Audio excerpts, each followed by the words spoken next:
In 1887, H. Hertz proposed an interesting experiment when electrons were ejected by some metals. कुछ metal के द्वारा इन्होंने electron eject करके दिखाया। एच हर्ट्स ने मेटल के सरफेस से इलेक्ट्रॉन आउट हुआ। कैसे आउट हुआ आगे देख रहे हैं। अब आखिरकार मेटल से इलेक्ट्रॉन कैसे निकला? ऐसे थोड़ी ना निकल गया। उस मेटल को एक सिलिंड्रिकल डिस्चार्ज ट्यूब के इस छोर पर यानी दाहिने छोर पे बैटरी के निगेटिव चार्ज से जोड़ करके सिलिंड्रिकल ट्यूब के अंदर पैक कर दिया गया। दूसरे छोर पे डिटेक्टर लगा दिया गया और डिटेक्टर के बाद आमीटर लगा। आमीटर ये बताता है कि बिजली पास हो रहा है कि नहीं। क्लियर है? मेटल को निगेटिव चार्ज से जोड़ा गया, डिटेक्टर को बैटरी के पॉजिटिव चार्ज से जोड़ा गया और इसके अंदर के हवा को एयर एब्जॉर्बर पंप के द्वारा एब्जॉर्ब करके इसके अंदर वैक्यूम क्रिएट कर दिया गया। अब वैक्यूम क्रिएट करके इसको धूप में रख दिया गया और जब धूप में रखा गया तो मेटल के तरफ से इलेक्ट्रॉन निकलना शुरू हो गया। जैसे ही सनलाइट पड़ता है, आप लोग wave nature of electromagnetic radiation तो पढ़ चुके हैं, तो मैं वेव के जैसा ही बना रहा हूं। जैसे सन का लाइट पड़ता है यहाँ पे, यहाँ से तेजी से इलेक्ट्रॉन निकलता है और ये इलेक्ट्रॉन निकल करके इसके तरफ भागता है। अब जितना ज्यादा प्रकाश का इंटेंसिटी होता है उतना ही इलेक्ट्रॉन निकलता है। तो जैसे ही इसको सनलाइट में रखते हैं, ये देखिए लाइट इस प्लेट से टकराता है और लाइट के टकराने से इधर से इलेक्ट्रॉन निकलता है। इलेक्ट्रॉन निकल करके तेजी से डिटेक्टर की तरफ भागता है। अब आप कहेंगे कि इलेक्ट्रॉन तो दिखता नहीं है, तो कैसे हम समझे? हम ऐसे समझे कि डिटेक्टर की तरफ आमीटर लगा है। आमीटर बताता है कि बिजली इलेक्ट्रिसिटी फ्लो हो रहा है, यानी कि हवा में भी इलेक्ट्रिसिटी फ्लो होता है अगर आप वैक्यूम क्रिएट कर लें। और ध्यान दें, एच हर्ट्ज को डाउट था कि मेरा यह एक्सपेरिमेंट सक्सेस होगा कि नहीं, इसीलिए एच हर्ट्ज ने किया क्या कि प्लेट को निगेटिव चार्ज से जोड़ दिया। निगेटिव चार्ज से जोड़ते ही इस मेटल के प्लेट में एटम में के अंदर इलेक्ट्रॉन की संख्या बढ़ गई। अब मान के चलिए कि पोटासियम का मेटल हो, तो पोटासियम मेटल के एटम में 19 प्रोटॉन 19 इलेक्ट्रॉन होता है, लेकिन जैसे ही इसको निगेटिव चार्ज से जोड़ा गया इसमें 21 इलेक्ट्रॉन हो गया होगा। वो डिपेंड कर रहा है इलेक्ट्रिक निगेटिव चार्ज के इंटेंसिटी पे कितना ज्यादा वोल्टेज का निगेटिव चार्ज है। उस आधार पे इसको जोड़ा गया और इलेक्ट्रॉन की संख्या बढ़ा दी गई। चूंकि एच हर्ट्ज को डर था कि लाइट में रखने पे पता नहीं इलेक्ट्रॉन निकलेगा कि नहीं निकलेगा, तो ऐसा करो इसको इलेक्ट्रॉन के सोर्स से जोड़ दो और निगेटिव चार्ज की तरफ से इलेक्ट्रॉन इधर बढ़ता है। आपको पता होना चाहिए निगेटिव चार्ज से जोड़ने पे इलेक्ट्रॉन ऐसे दौड़ने लगता है तार में और यही इलेक्ट्रॉन जाकर के मेटल में इंटर करता है। मेटल में जब इंटर करता है तो मेटल का स्थिति हो जाता है ये, यानी प्रोटॉन से ज्यादा इलेक्ट्रॉन हो चुका है। अब जब सनलाइट पड़ा तो पक्का इससे इलेक्ट्रॉन निकल करके तेजी से भागा और एच हर्ट्ज का फोटो इलेक्ट्रिक इफेक्ट सफल रहा। यानी कि ये कंसेप्ट क्या था, अब इसके बारे में आगे आप लोग लिख लेंगे। समझ में आया ना? वैक्यूम क्यों क्रिएट किया? वैक्यूम इसलिए क्रिएट किया कि हवा में बिजली बहता नहीं। अगर इसमें वैक्यूम नहीं क्रिएट किया जाता तो ये जो इलेक्ट्रॉन जो दौड़ रहा है, ये इलेक्ट्रॉन इसमें न दौड़ता।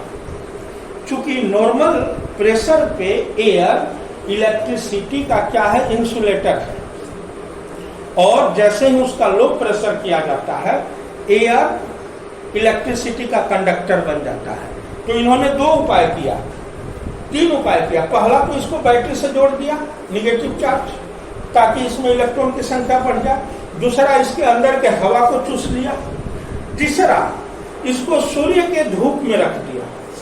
सूर्य के धूप में जैसे ही रखा, इधर से बिजली पास होना शुरू हो गया। बिजली पास होने का रीडिंग ये दिखा रहा था। क्योंकि ये इलेक्ट्रॉन हमें दिखेंगे थोड़ी ना, इलेक्ट्रॉन दिखते नहीं है। यहाँ एटम और मॉलिक्यूल्स नहीं दिखता है, तो इलेक्ट्रॉन कहाँ से दिखेंगे? ये हमें दिखने वाले नहीं है। लेकिन ये आमीटर बताया कि नहीं, इधर से बिजली आना शुरू हो चुका है। क्लियर है? इसी इफेक्ट को कहते हैं photo electric effect. Photo means light. Metal पे लाइट पड़ते ही उससे इलेक्ट्रॉन इजेक्ट होता है। तो शुरुआती दौर में डर के मारे एच हर्ट्ज ने सबसे ज्यादा एक्टिव मेटल को लिया, फर्स्ट ग्रुप का, लीना के साथ रॉबरी के फ्रांस में हुआ था।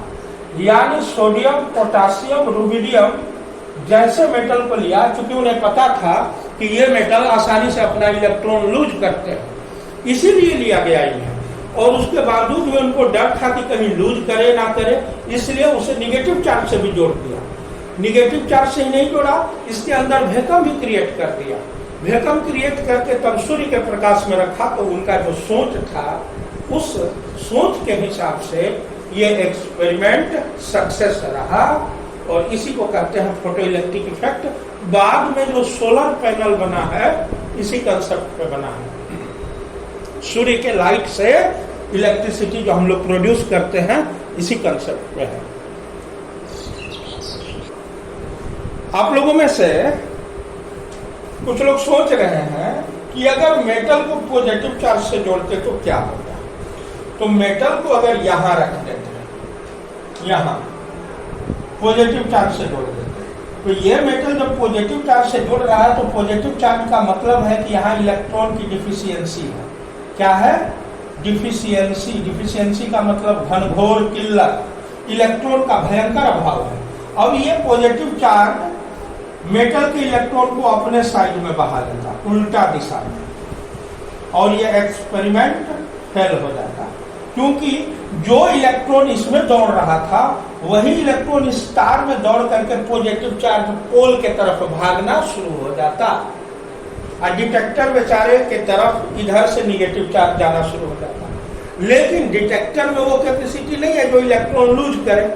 तो एयर के अंदर से यहां से फिर इलेक्ट्रॉन पास नहीं होता, क्योंकि मेटल तो अपना इलेक्ट्रॉन बैटरी को दे देता, अब बैटरी अपना निगेटिव चार्ज भेजता डिटेक्टर के पास। डिटेक्टर में कैपेसिटी नहीं है इलेक्ट्रॉन को बाहर छोड़ने का, वो बाहर छोड़ता नहीं, क्योंकि ये कैपेसिटी केवल मेटल में है। मेटल ही ना इलेक्ट्रॉन लूज करते हैं। तो जो इलेक्ट्रॉन लूजर है, उसी को ना निगेटिव चार्ज से जोड़ा जाएगा, तो वो इलेक्ट्रॉन लूज करेगा नहीं। समझे? First rule photo electric effect में जो हम लोग ऑब्जर्व किए, क्या ऑब्जर्व किए? हम लोग ऑब्जर्व ये किए कि there is no time lag between striking of light beam and ejection of electron. यानी लाइट बीम के टकराने और इलेक्ट्रॉन के निकलने के बीच में 1 सेकेंड का एक लखवा हिस्सा भी नहीं। जैसे मान के चलिए कि मेटालिक प्लेट से लाइट बीम टकराया, और लाइट बीम के टकराने के 1 सेकेंड के 1,00,000 भाग में इतना सेकेंड बाद इलेक्ट्रॉन निकला। ऐसा नहीं हुआ, कोई टाइम लेग ही नहीं था उसके बीच में। यानी जैसे लाइट टकराया वैसे इलेक्ट्रॉन निकला। ध्यान रहे, बिजली के अंदर की सारी घटना ऐसी ही होती है। यहाँ फोटो इलेक्ट्रिक इफेक्ट है, यानी इलेक्ट्रिसिटी पास हो रहा है। तो अगर आप एक स्विच को पटना में रखें और उसके बल्ब को भागलपुर में रखें और स्विच पटना में रखें, तो जैसे ही आप पटना में स्विच ऑन कीजिएगा, भागलपुर का लाइट जलने में लेट नहीं होगा, 1 सेकेंड का एक लखवा हिस्सा भी नहीं लगेगा। ये बिजली की बात है, बिजली ऐसे ही बहता है। इसका कारण यह है, आप ऐसे समझिए कि आप यहां से लेकर के दिल्ली तक लोगों का लाइन खड़ा कर दें और हर एक आदमी के हाथ में एक ईंट दे दें, और उसके बाद आप भागलपुर से दिल्ली ईंट भेजना चाह रहे हैं, तो भागलपुर से लेकर दिल्ली तक एक एक लोग को खड़ा कर दीजिए, एक एक फीट के दूरी पे, और सबके हाथ में ईंट एक एक दे दीजिए, ठीक है। अब दिल्ली में जो लास्ट में खड़ा व्यक्ति है वो ईंट को दिल्ली में फेंका, अब वो अपने बगल वाला से ले लिया, उसके बगल वाला उसके बगल वाला से ले लिया, उसके बगल वाला उसके बगल वाला से ले लिया, उसके बगल वाला उसके बगल वाला से ले लिया। ऐसे करते करते भागलपुर से दिल्ली तक ईंट जाने में 1 सेकंड भी टाइम नहीं लगेगा, गिरना धन धन शुरू हो जाएगा। ठीक उसी तरह से एटम के अंदर इलेक्ट्रॉन है, इलेक्ट्रॉन नहीं रहता तब न निकलने में लेट होता, इलेक्ट्रॉन उसके लेयर पे है। सोडियम का एटम जैसे ही लाइट पड़ा या पोटेशियम का एटम वो अपना इलेक्ट्रॉन इजेक्ट कर दिया, इसीलिए इस दोनों के बीच में टाइम का अंतराल लगा ही नहीं। पहला रूल कि इसके बीच में समय लगता ही नहीं। Number of ejected electrons are proportional to intensity of light. Light का, प्रकाश का जितना ज्यादा इंटेंसिटी होता है उतना ज्यादा इलेक्ट्रॉन इजेक्ट होता है। सीधी सी बात है, जितना तेज प्रकाश होगा उतना लाइट, उतना इलेक्ट्रॉन मेटल के सरफेस से इजेक्ट होगा। अब तेज प्रकाश और धीमा प्रकाश को आप देखेंगे कैसे? हाई इंटेंसिटी लाइट ये रहा, हाई इंटेंसिटी लाइट में नंबर ऑफ वेव या फोटोन ज्यादा होगा, और नंबर ऑफ फोटोन ज्यादा होगा तो इलेक्ट्रॉन ज्यादा निकलेगा। हर एक टकराने वाले फोटोन के पास से इलेक्ट्रॉन निकलेगा। क्लियर है? और यहां क्या होगा, कम फोटोन टकराया है तो कम इलेक्ट्रॉन निकलेगा। अब देखिए यहां ये एक्सपेरिमेंट लाइट के पार्टिकल नेचर को कैसे प्रूव कर रहा है, समझिए बात। इलेक्ट्रॉन तो पार्टिकल है, इलेक्ट्रॉन क्या है? पार्टिकल है। अब इलेक्ट्रॉन पार्टिकल है और लाइट अगर पार्टिकल नहीं होता तो लाइट के ठोकने से इलेक्ट्रॉन बाहर नहीं निकल जाता। जैसे आप एक 50 ग्राम का कोई ऑब्जेक्ट रखे हैं और 1 ग्राम के प्लास्टिक के गुल्ली से आपने बहुत स्पीड से मारा, वो गुल्ली भले छोटे औकात का है लेकिन उसको ठोक करके हटा देगा नहीं। मान के चलिए कि आप एक क्रिकेट का बॉल रखे हैं, क्रिकेट के बॉल को मेज पे रखे हैं, टेबल पे, और एक छोटा सा मटर का दाना लिए, मटर का दाना समझ रहे हैं ना, छोटा सा दाना लेकर के बहुत ही जोर से मारो तो वो छोटा सा दाना उस क्रिकेट के बॉल से टकरा करके उस क्रिकेट के बॉल को धड़कने पे मजबूर कर देगा, डगरने पे, वो डगरने लगेगा। कुछ इसी तरह का घटना यहाँ घटा। इलेक्ट्रॉन जो कि पार्टिकल है ना, अब पार्टिकल से टकरा करके लाइट पार्टिकल को हटा रहा है, इसका मतलब लाइट में भी पार्टिकल वाला गुण है, तभी तो पार्टिकल को हटाया। नहीं समझे? इलेक्ट्रॉन तो पार्टिकल है नहीं, और इलेक्ट्रॉन लाइट से टकरा करके हटा, यानी लाइट में भी पार्टिकल नेचर है। पहला एक्सपेरिमेंट आप लोग देखे थे ब्लैक बॉडी रेडिएशन में। यहां आप फोटो इलेक्ट्रिक इफेक्ट में देख रहे हैं कि इलेक्ट्रॉन जैसे पार्टिकल को लाइट टकरा करके हटा दिया, मतलब लाइट भी पार्टिकल है।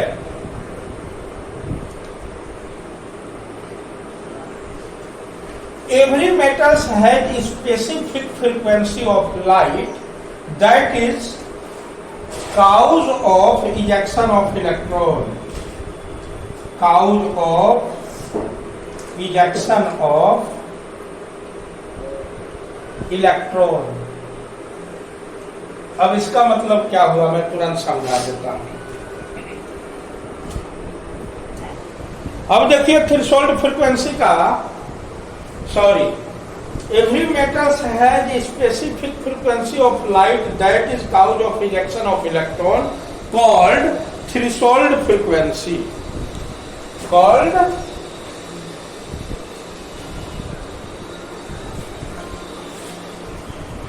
threshold frequency. थ्रेशोल्ड फ्रीक्वेंसी सब मेटल के लिए अलग अलग होता है।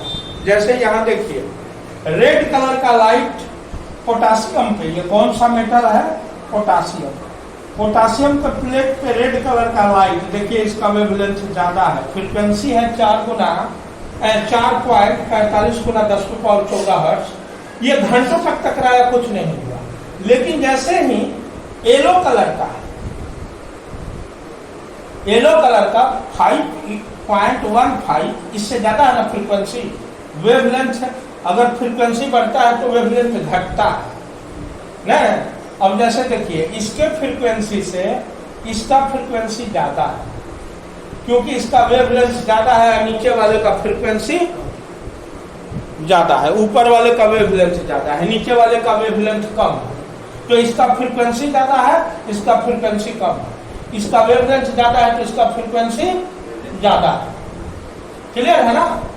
अब इसके टकराने से कुछ नहीं हुआ, 4.45 गुना 10⁻14 हर्ट्ज के टकराने से। लेकिन येलो कलर का फोटोन जैसे ही टकराया, लूप से इलेक्ट्रॉन निकला बिना वेलोसिटी का, जीरो वेलोसिटी का इलेक्ट्रॉन। जीरो वेलोसिटी का मतलब आपके स्किन से गर्मी के दिन में पसीना निकलता है ना, तो वो पसीना जीरो वेलोसिटी से निकलता है।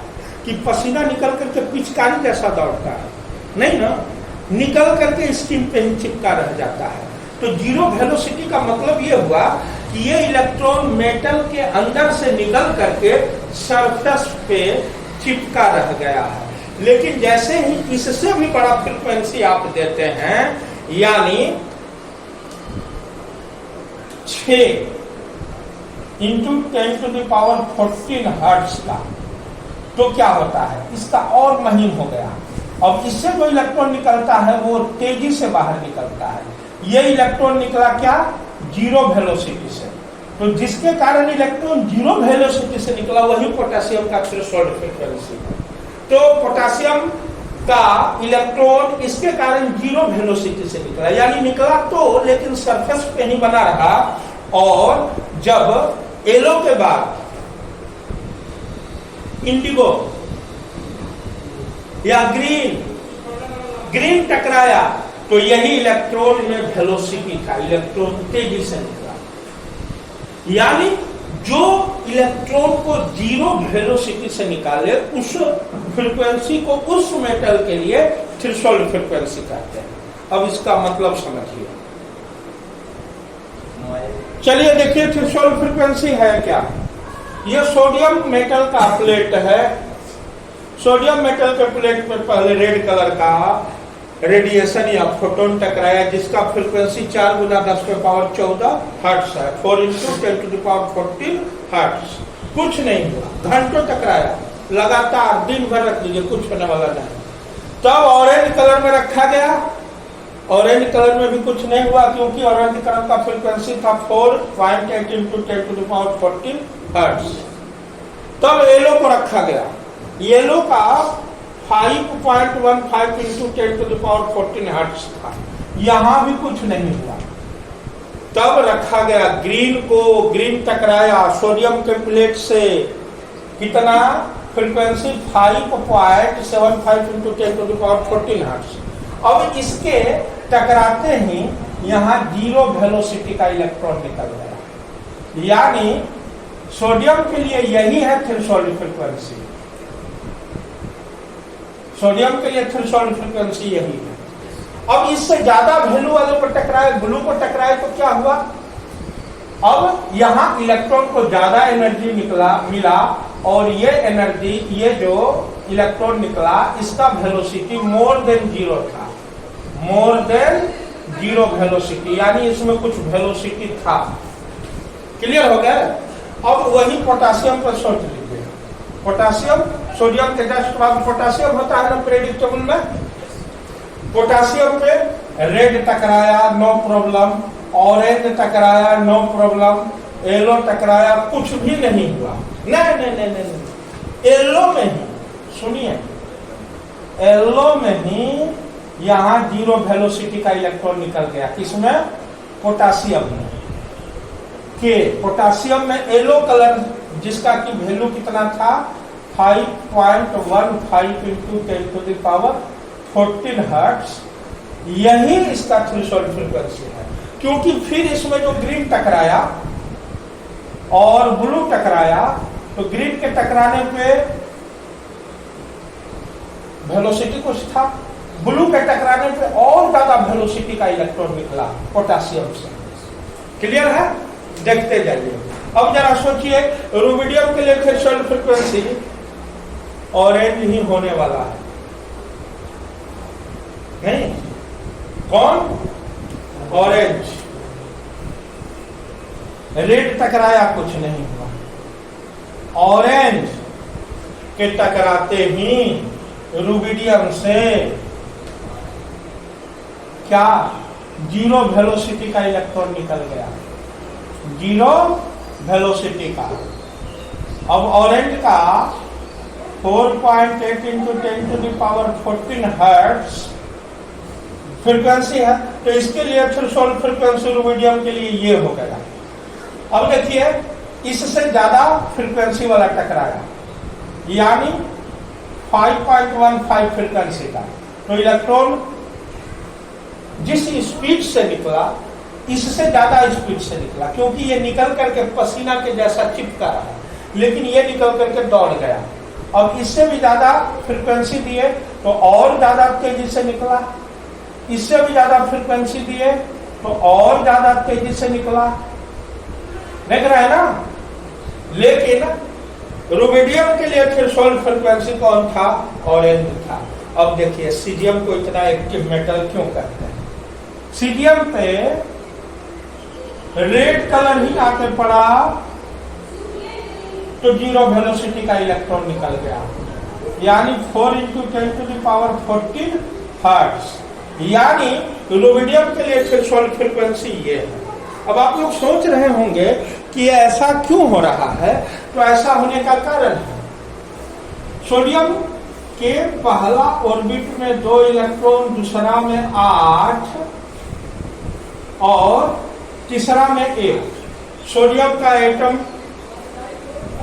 में 3 ही ऑर्बिट है, न्यूक्लियस इसको कस के पकड़े रहता है। पोटेशियम में आते ही यह ऑर्बिट का संख्या बढ़ के हो जाता है 4। अब इसके न्यूक्लियस से यह लास्ट वाला इलेक्ट्रॉन का पकड़ ढीला हो जाता है, इसीलिए पोटेशियम का खबर पीला वाला ही ले लिया, यही फ्रीक्वेंसी पोटेशियम का खबर ले लिया, क्योंकि इसके न्यूक्लियस से इसका इलेक्ट्रॉन का डिस्टेंस बढ़ चुका है। अब बात करते हैं रुबिडियम का। रुबिडियम का हाल और खराब है। पोटेशियम में तो 1 2 3 4 था, इसमें कितना है? 5 और इलेक्ट्रॉन दूर हो चुका है न्यूक्लियस से, इसीलिए रुबिडियम में 4.8 इंटू 10 टू द पावर 14, यानी कि ऑरेंज कलर ही इसके लिए थ्रेशोल्ड फ्रीक्वेंसी बन गया। इसके लिए कौन बना? येलो, और इसके लिए ग्रीन बना, इसके लिए येलो बना, इसके लिए ऑरेंज बना, और ये बेचारा पहले ही रेड में ही टाइम फिक्स कर गया, क्योंकि इसमें 1 2 3 4 5 नहीं 6 ऑर्बिटल है सीजियम में।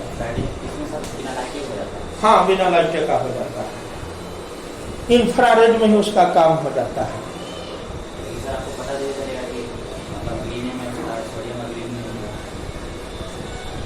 अब इससे रिलेटेड आइंस्टीन ने एक इक्वेशन दिया था, वो इक्वेशन बड़ा मजेदार है। उस इक्वेशन को हम लोग सीधे देखते हैं और समझते हैं। इक्वेशन क्या था? HV = HV0 + 1/2 MEVE²। V0 किसको कहते हैं भाई? थ्रेशोल्ड फ्रीक्वेंसी को ही V0 कहते हैं, यानी कि रुबिडियम के लिए थ्रेशोल्ड फ्रीक्वेंसी इतना है, तो वहां पोटेशियम के लिए यह है V0, तो वहीं सोडियम के लिए यह है V0, यानी थ्रेशोल्ड फ्रीक्वेंसी को ही V0 कहते हैं। तो सीजियम के लिए यह है V0, तो सबका V0 का रेंज लगभग आपको मिल गया। इसमें थोड़ा सा उतार चढ़ाव के बाद आप जब न्यूमेरिकल बनाइएगा ना, तो इस सारे मेटल का V0 यानी थ्रेशोल्ड फ्रीक्वेंसी यही निकलेगा। अब देखते हैं, इस इक्वेशन को समझने का कोशिश करते हैं। अब इस इक्वेशन में देखिए, ये एच प्लैंक कांस्टेंट है, वही ब्लैक बॉडी रेडिएशन से जो निकला था, मैक्स प्लैंक ने जो दिया था। हाँ, E equal to H into V, वही एच है ये। तो एच इंटू वी करते ही ये क्या बन चुका है? एनर्जी। ये क्या है? एनर्जी। ये किसका एनर्जी है? एनर्जी ऑफ लाइट, जो लाइट टकरा रहा है।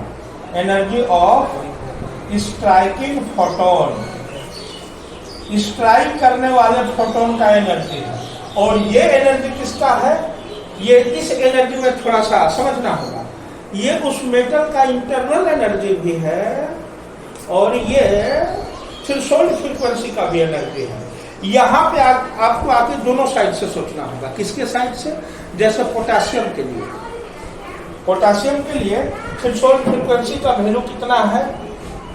5.15 इंटू 10⁻14 साइकिल पर सेकेंड। तो ये इसका भी हो गया, इसमें H से मल्टीप्लाई कर देंगे। तो अगर येलो कलर का लाइट टकराया तो वो उसका भी एनर्जी है। और ये पोटेशियम के अंदर इलेक्ट्रॉन को रखने का भी एनर्जी है, क्योंकि उसके अंदर इससे इसको मल्टीप्लाई करने के बाद जो वैल्यू आ रहा है उतना एनर्जी है। और उस एनर्जी के बराबर का एनर्जी होता है टकराने वाले लाइट का, जिसको कि मैं न्यूमेरिकल से समझा रहा हूं। तो ये कौन सा एनर्जी है भाई? ये वो एनर्जी है जिसके कारण इलेक्ट्रॉन जीरो वेलोसिटी से निकल रहा है। और मास ऑफ इलेक्ट्रॉन है, ये क्या है? Mass of electron. ये क्या है? Velocity of electron. बात को समझिएगा, यानी टकराने वाले प्रकाश के बराबर होता है थ्रेशोल्ड फ्रीक्वेंसी का एनर्जी और इलेक्ट्रॉन का एनर्जी का एडिशन। क्लियर है? ये कौन हुआ? जो टकराया। क्लियर है? ये उससे छोटा हुआ, ठीक है। और ये उसका इलेक्ट्रॉन जो निकला उसका काइनेटिक एनर्जी। यहाँ पे भी एनर्जी कंजर्वेशन का कंसेप्ट लागू होगा ना, एनर्जी तो कंजर्व रहेगा ना। अब इस पर हम लोग एक न्यूमेरिकल को कंसीडर करते हैं। If green colour radiation strike on surface of potassium, calculate the kinetic energy of ejected electron.